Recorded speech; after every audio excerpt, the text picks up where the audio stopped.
గొప్పవాళ్ళమే. ఇప్పుడుండే పిల్లలు ఎన్ని సంవత్సరాల స్కూల్కి పంపిస్తున్నారు ఇప్పుడు? 3.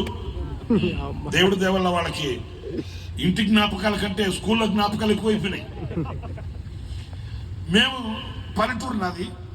నేను మా అమ్మ మా నాన్నకి లేక పుట్టానని చాలా గారాభం చేశాను. ఇక సరే 8 సంవత్సరాలకేమో నాకు స్కూల్కి వెళ్ళేవాడిని కాదు, స్కూల్కి వెళ్ళలేదు. ఒకవేళ మా నాన్న నన్ను పోరు పెట్టి ఏదో లాలం చేసి పాలన చేసి తీసుకెళ్ళినా స్కూల్లో పొరపాటు ఉండేవాడిని కాదు.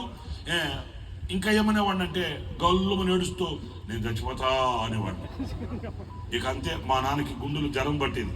ఇక ఎత్తుకొని వచ్చేసేవాడు మళ్ళీ స్కూల్కి. సరే ఒకరోజు ఏం జరిగింది, మా పక్కింటోళ్ళు స్కూల్కి వెళ్తుంటే చూసా. టక్కు టయ్యి షూటు బూటు హ్యాట్ వేసుకొని పుస్తకాల కట్ట వీపుకు తగిలించుకొని వాళ్ళు హడావుడిగా ఆటో ఎక్కుతుంటే నాకు అప్పుడు ఎందుకో సూర్యోదయం అయింది. మనం కూడా స్కూల్కి వెళ్తే మనం కూడా టక్కు టయ్యి షూటు బూటు హ్యాట్ వేసుకొని మనం కూడా పుస్తకాలు కట్ట వీపుకు తగిలించుకొని వెళ్ళచ్చు కదా అని మా ఇంట్లోకి వెళ్ళి మా అమ్మని అడిగాను. అమ్మ నేను స్కూల్కి వెళ్తాను అన్నాను. మా అమ్మకైతే ఒక్కసారి పురుగు పడినట్టు అయింది. మా వాడికి ఎదురు సూర్యోదయం అయింది. ఇప్పుడు దాకా స్కూల్కి వెళ్ళమంటే వెళ్ళనన్నవాడు ఇప్పుడు అడవుడికి వెళ్తానంటున్నాడేంటి? అలాగని నన్ను ముస్తాబు చేసేసింది. నాకు కూడా టక్ చేసి షూ వేసి బట్టలు వేసేసి సిద్ధపరిచేసింది. ఇక నేను ఎలా ఉన్నానంటే వాళ్ళలాగా నేను కూడా ఆటోకి వెళ్ళిపోవాలి. అబ్బో కంగారు, అసలు అట్లా ఉన్నా ఉడుకుడుకు, ఎందుకంటే కొత్తది మనకు అట్లాగే ఉంటుంది. సరే అంత అయిపోయింది. ఇక మా అమ్మ స్కూల్కి రెడీ చేసేస్తే ఇక మా అమ్మని నేను అడిగాను, మరి నాకు బ్యాగ్ తగిలించు అన్నాను. మనకు అంతవరకు స్కూల్కి వెళ్ళకపోతే బ్యాగ్ నుంచి వస్తుంది. మా అమ్మ నింది ఈరోజు స్కూల్కి వెళ్ళు, రేపు తెప్పిస్తాను నీకు అంటే ఒప్పుకుంటానే. వాళ్ళు స్కూల్కి బ్యాగులు తెప్పించుకుని వెళ్తున్నారు కదా, మరి నాకు స్కూల్కి బ్యాగ్ కావాలి కదా, నాకు బ్యాగ్ ఇమ్మంటాను. ఎక్కడ ఉంటుంది? మా అమ్మ కొంచెం జ్ఞానం కలిగింది. అక్కడ బైబిల్ బ్యాగ్ ఒకటి ఉంటే ఆ బైబిల్ బ్యాగ్లో ఈనాడు పేపర్లన్నీ తొక్కి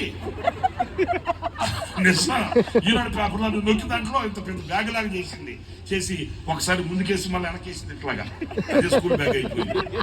నీకు వెళ్ళమని సరే మా నాన్న పిలిచి చెప్పింది మా అమ్మ, ఇప్పుడు స్కూల్కి వెళ్తాను అంటున్నాడయ్యా, వీళ్ళు తీసుకెళ్ళిపోయి స్కూల్లో చేర్పించరాపో అంటే మరలా నేను అంటాను, నానొస్తే నేను వెళ్ళను. చూడండి, నేను నానొస్తే నేను వెళ్తా. ఇదిగో వాళ్ళు వెళ్తున్నారు కదా స్కూల్కి, వాళ్ళతో కూడా వాళ్ళ డాడీ వెళ్ళాడా, వాళ్ళ నాన్న వెళ్ళాడా? అవసరం వెళ్ళలేదు కదా, మరి మీరెందుకు? నేను వెళ్తాను అంటాను. మా అమ్మ అంటే సరే నువ్వు ఇంతలో స్కూల్కి వెళ్ళాలా, నిన్ను ఉడి చేసుకుంటాడు అక్కడ. ఎట్టకేలకు మారం వేసాను, అబ్బో విసిగించేసాను. మా నాన్నకి పాపం వచ్చి అన్నాడు, వెళ్ళా అన్నాడు. ఇక హుషారులో అడాగుడిగా కింద మీద చూడట్లే. మాకు ఆర్సెం స్కూల్ ఒకటి ఉంది, ఒక ఫర్లాంగ్ దూరం వెళ్ళాలి. బ్యాగ్ తగిలించుకొని నేను హడావుడికి వెళ్తుంటే ఇట్లాగా ఉంటుంది రోజులు. తెలుగులో సాగుతుంది, మూలిక నక్క మీద 3 తిన్నలు కాయబడిందంట. అట్లాగా నేను ఆ స్కూల్కి వెళ్ళి ఆ టర్నింగ్ తిరగాలి. ఆ టర్నింగ్ తిరిగే సమయంలో ఏమైందంటే ఒక అతను పులి బొమ్మ నెత్తికి మొక్కనికి తగిలించుకొని తప్పిట ఒకటి పెట్టుకొని ఆడు ఆ టర్నింగ్ తిరిగే సమయానికి సరిగ్గా నా ఎదురు నిలబడ్డాడు. ఎప్పుడైతే నిలబడ్డాడు అంతే, ఇక జరగాల్సిన ఏం జరిగిపోయినాయి అక్కడే. నా ఇంటికి వస్తే మా అమ్మ నన్ను పెనాయిలేసి కడిగింది. ఏం జరిగి ఉంటుంది మీరు అర్థం చేసుకోవాలి.